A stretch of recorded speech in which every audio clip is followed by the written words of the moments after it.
स्वागत है इस ऑनलाइन क्लास में आप सभी को।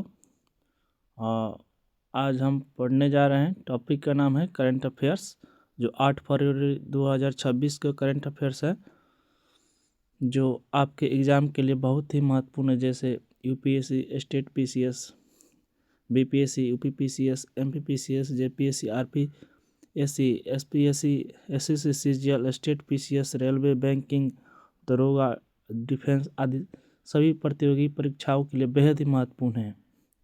मैं आपको इस क्लास में सीधे एग्जाम ओरिएंटेड और आसान भाषा में कॉन्सेप्ट समझाऊंगा, ताकि आप रिवीजन के समय जल्द ही याद कर सकेंगे। आज का टॉपिक बहुत ही इंटरेस्टिंग है। इसे समझने के बाद आपको एग्ज़ाम में 100% कॉन्फिडेंट फील करिएगा। तो चलिए शुरू करते हैं आज का करंट अफेयर्स, 8 फरवरी 2026 का करंट अफेयर्स। चलिए शुरुआत करते हैं। पहला क्वेश्चन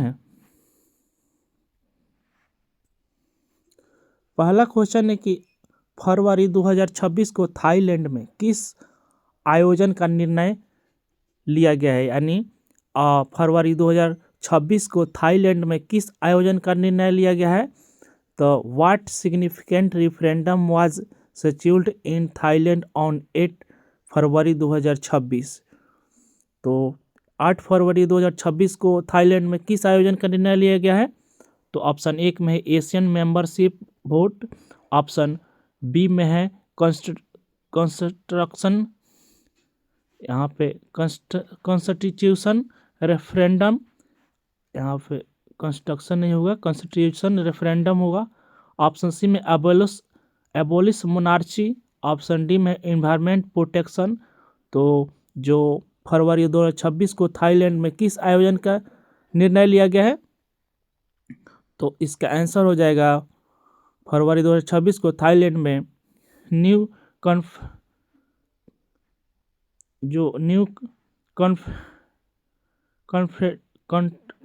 नहीं है, न्यू कॉन्स्टिट्यूशन होगा, जो रेफरेंडम किया जाएगा थाईलैंड में।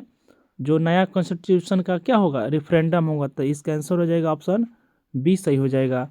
बी इसका आंसर हो जाएगा। जो फरवरी 2026 को थाईलैंड में किस आयोजन का निर्णय लिया गया है, तो न्यू कॉन्स्टिट्यूशन रेफरेंडम का निर्णय लिया गया है। ऑप्शन 2 सही हो जाएगा। जो 2 इसका आंसर हो जाएगा। तो इसका व्याख्या देखते हैं। जो उत्तर बी है, न्यू कॉन्स्टिट्यूशन का क्या होगा, थाईलैंड में न्यू कॉन्स्टिट्यूशन का थाईलैंड में रेफरेंडम किया जाएगा, जो फरवरी 2026 में थाईलैंड में नए संविधान के प्रस्ताव पर जनमत संग्रह यानी रेफरेंडम करने का आयोजित किया जाएगा। यानी थाईलैंड में नए संविधान के प्रस्ताव के लिए जनमत संग्रह किया जाएगा, यानी रेफरेंडम किया जाएगा फरवरी 2026 में। कहाँ पे, थाईलैंड में किया जाएगा। तो इसका आंसर हो जाएगा ऑप्शन बी। अगला देखते हैं क्वेश्चन है कि किस देश के मौद्रिक नीति यानी मॉनेटरी पॉलिसी किस संस्था द्वारा बनाई जाती है। विच institution typically formulates the monetary policy in a country. तो ऑप्शन 1 में है पार्लियामेंट, ऑप्शन बी में सेंट्रल बैंक, ऑप्शन सी में सुप्रीम कोर्ट, ऑप्शन डी में फाइनेंस मिनिस्ट्री। तो इसका जो इनमें से कौन सा देश के द्वारा मौद्रिक नीति यानी मॉनेटरी पॉलिसी किस संस्था द्वारा, यानी किसी देश के मौद्रिक यानी मॉनेटरी पॉलिसी किस संस्था द्वारा बनाई जाती है। तो वहाँ के कोई सेंट्रल बैंक होता है, उसके द्वारा बनाया जाता है। जैसे भारत में आरबीआई है, तो इसके द्वारा मौद्रिक नीति बनाए जाते हैं, यानी सेंट्रल बैंक। इसका आंसर हो जाएगा ऑप्शन 2 सही हो जाएगा। 2 इसका आंसर हो जाएगा, जो सेंट्रल बैंक के द्वारा बनाया जाता है। यानी आरबीआई के भारत का सेंट्रल बैंक कौन है, तो आरबीआई। जो किसी देश के मौद्रिक नीति किसके द्वारा बनाया जाता है, तो उसके सेंट्रल बैंक के द्वारा किसी देश के बनाया जाता है। तो इसका आंसर हो जाएगा ऑप्शन 2 सही हो जाएगा, सेंट्रल बैंक। अगला देखते हैं, जो इसका व्याख्या देखते हैं। जो इसका सेंट्रल बैंक, इसका आंसर हो जाएगा ऑप्शन बी सही हो जाएगा। जो किसी देश की मौद्रिक नीति बनाने के लिए लागू करने का कार्य कौन करता है, सेंट्रल बैंक करता है। यानी अपना देश हो गया, आरबीआई देश हो गया। तो किसी देश का मौद्रिक नीति बनाने और लागू करने का काम कौन है, केंद्रीय बैंक का काम, तो आरबीआई का काम है। तो तो इसका आंसर हो जाएगा ऑप्शन बी सही हो जाएगा, सेंट्रल बैंक इसका आंसर हो जाएगा, जो भारत का आरबीआई सेंट्रल बैंक है। अगला देखते हैं, भारत ने अंडर 19 क्रिकेट विश्व कप फाइनल में किस टीम को हराया है। यानी भारत ने अंडर 19 क्रिकेट विश्व कप फाइनल में किस टीम को हराया है।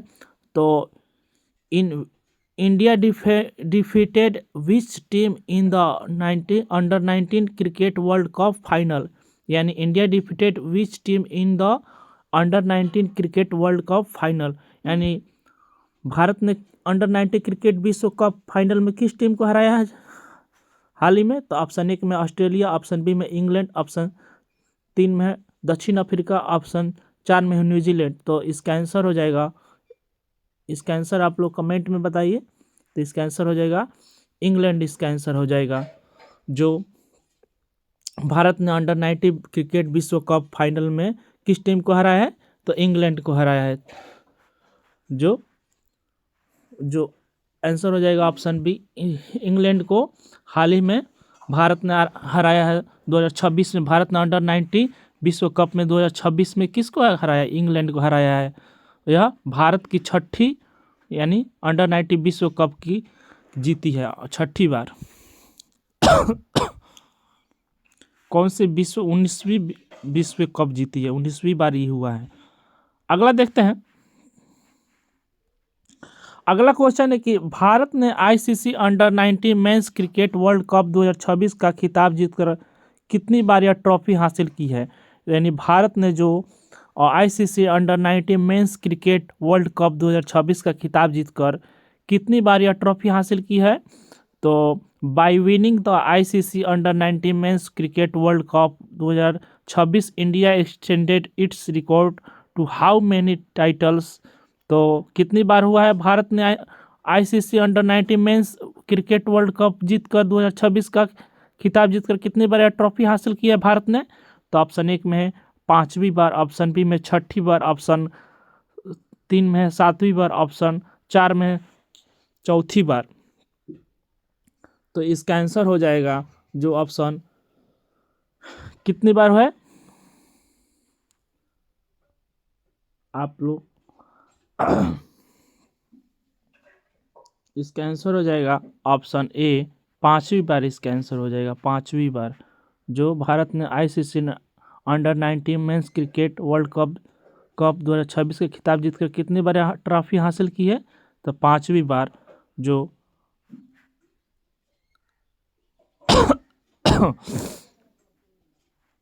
सॉरी, इसमें 5वीं बार नहीं होगा, इसमें 6ठी बार हो जाएगा। 6ठी बार इसका हासिल जीत की है, 6ठी बार। जो हम लोग मिस्टेक हो गया बाय मिस्टेक। तो भारत ने ICC under 19 men's cricket world cup 2026 की खिताब जीतकर कितनी बार ट्रॉफी हासिल की है, तो 6ठी बार हासिल की है। ऑप्शन 2 सही हो जाएगा, 6ठी बार इसका आंसर हो जाएगा। जो 6ठी बार 6 टाइम भारत ने जीत हासिल की है। यानी भारत ने फरवरी 2026 को हरारे जिम्बाब्वे यानी हरारे स्टेडियम में जिम्बाब्वे के जो फाइनल में इंग्लैंड को 100 रनों से हराया है। 100 रनों से हराया भारत की कितनी है, 6वीं बार अंडर 19 विश्व कप जीत है। 6वीं बार भारत की कप की, या 6ठी बार भारत ने जीत हासिल की है। कहाँ पे हुआ है, तो हरारे जिम्बाब्वे में हुआ है। तो कब हुआ है, 6 फरवरी 2026 को जीता है भारत ने। किस टीम को हराया है, तो इंग्लैंड को हराया है। कितने रनों से हराया है, तो 100 रनों से हराया है। तो यह कितनी बार भारत ने जीता है कप, तो 6 बार ही कप अभी तक 90 विश्व कप जीता है। अंडर 19 विश्व कप 6ठी बार ही भारत ने जीत हासिल की है। अगला देखते हैं, मेंस टी20 वर्ल्ड कप 2026 का सह मेजबान भारत के अलावा कौन सा देश है। यानी भारत के अलावा इसमें मेजबान देश कौन है। जो आईसीसी मेंस टी20 वर्ल्ड कप 2026 का सह मेजबान भारत के अलावा कौन सा देश है।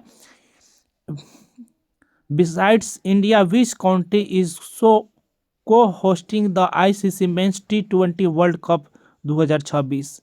तो India which country is co-hosting the ICC men's T20 world cup 2026। तो भारत का यह मैच, भारत का जो अलावा कौन सा देश है मेजबान जो ICC men's T20 world cup का 2026 का मेजबान देश कौन है? तो ऑप्शन ए में ऑस्ट्रेलिया, ऑप्शन बी में श्रीलंका, ऑप्शन सी में है दक्षिण अफ्रीका, ऑप्शन डी में वेस्ट इंडीज। तो इसका आंसर हो जाएगा ऑप्शन बी सही हो जाएगा, बी इसका आंसर हो जाएगा। जो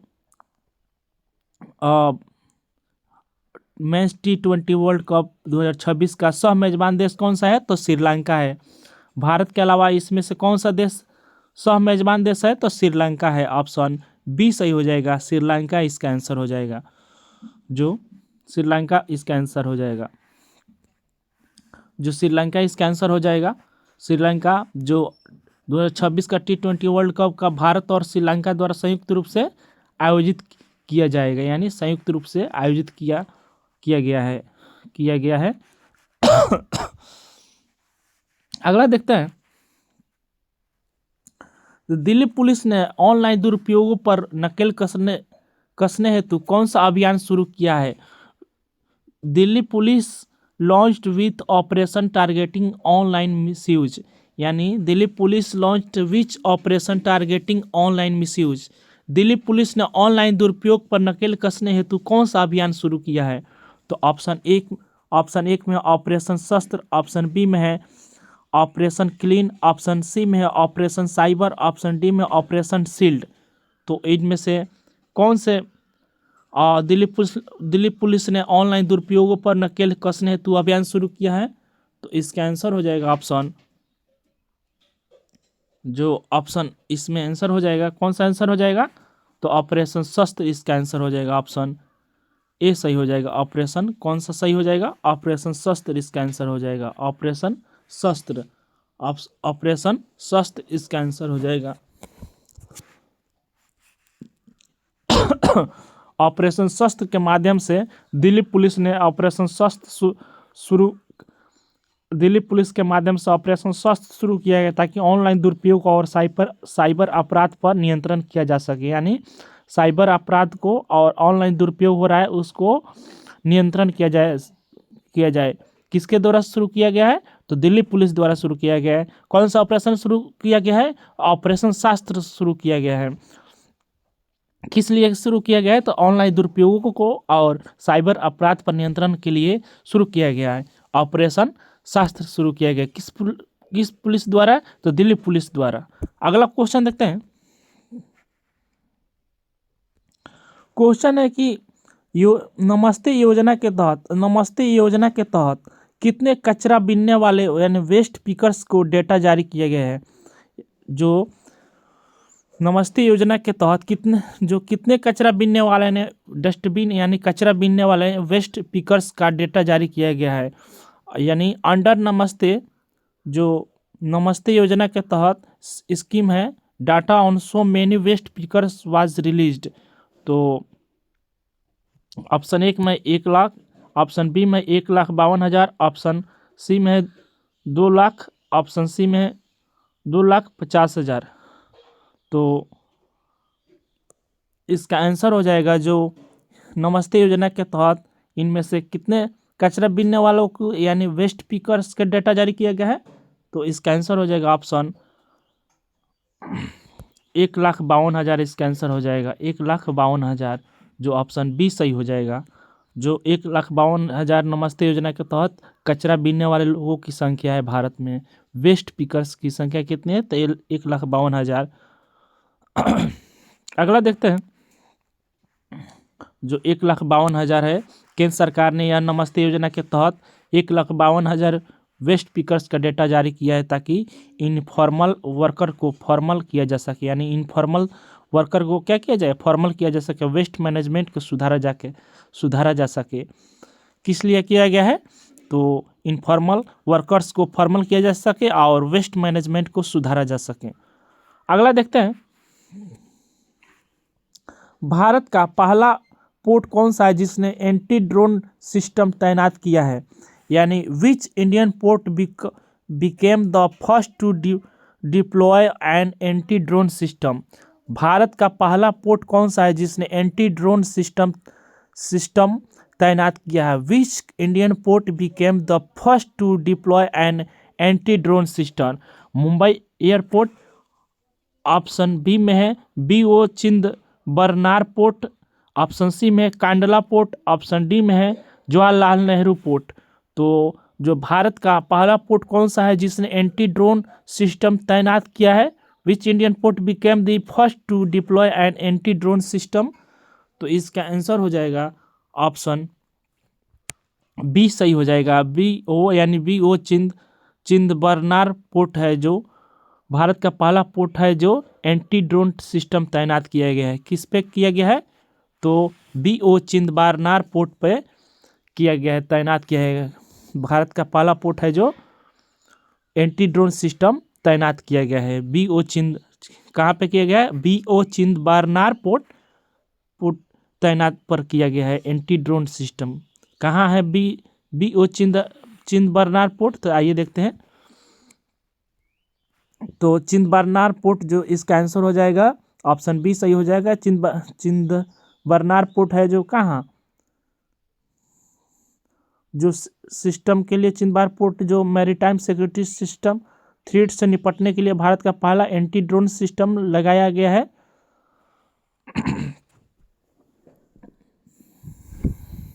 जो आप लोग कमेंट में बताइए कि चिंदबरनार पोर्ट कहाँ पे है।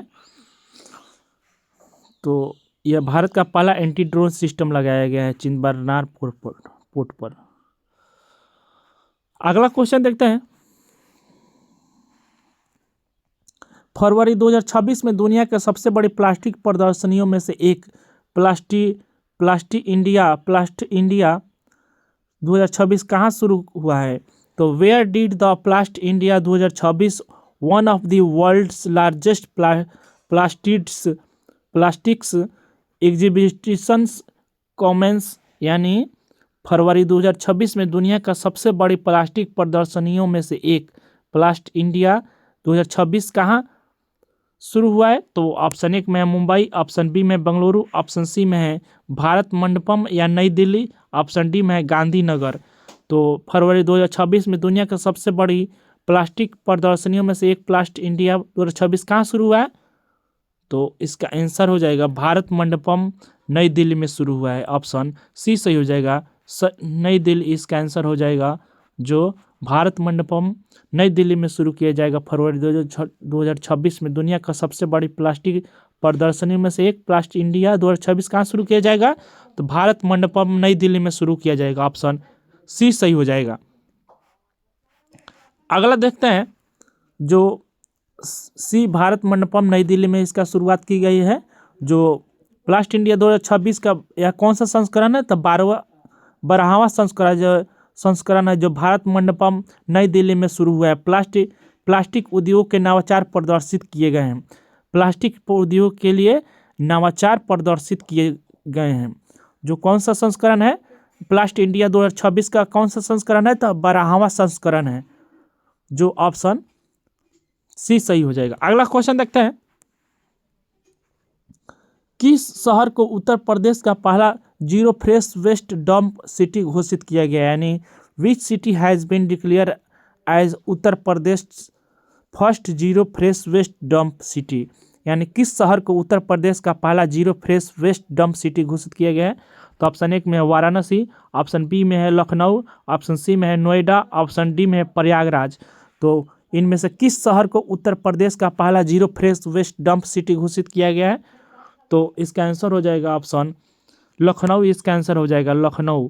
जो लखनऊ राज्य को यानी लखनऊ शहर को उत्तर प्रदेश का पहला zero fresh waste dump city घोषित किया गया है। अगला क्वेश्चन देखते हैं। अगला इसका देखते हैं। तो इसका आंसर हो जाएगा ऑप्शन बी सही हो जाएगा लखनऊ।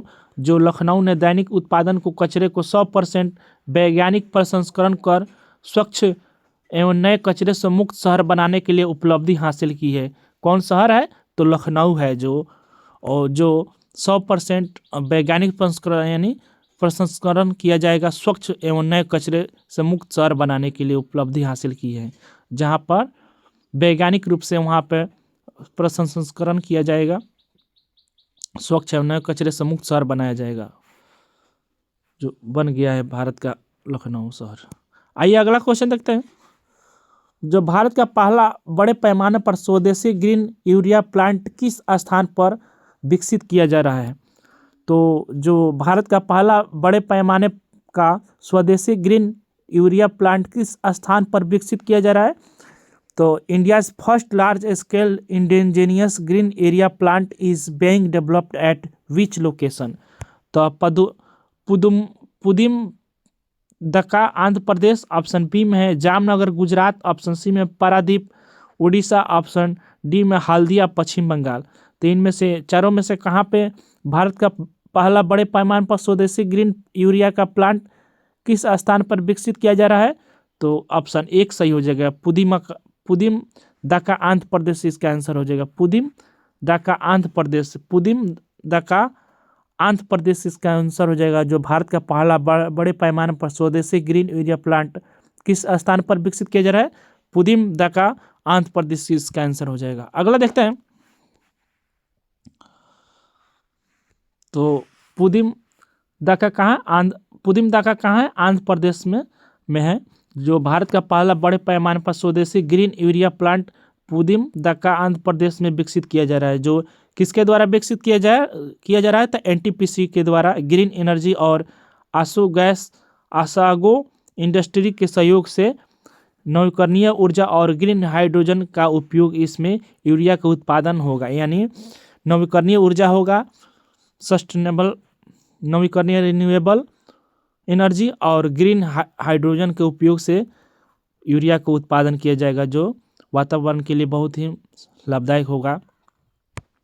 किसके माध्यम से सहयोग से किया जा रहा है? तो एनटीपीसी ग्रीन एनर्जी और आसागो इंडस्ट्रीज के सहयोग से बड़े पैमाने पर भारत में यूरिया प्लांट पुदिम दक्का आंध्र प्रदेश में विकसित किया जा रहा है। अगला देखते हैं। तो सेशन यहीं पर समाप्त होता है। तो सेशन को लाइक कीजिए और सब्सक्राइब कीजिए और चैनल को शेयर भी कीजिए ताकि सेशन और आगे भी जारी रहे। Thank you.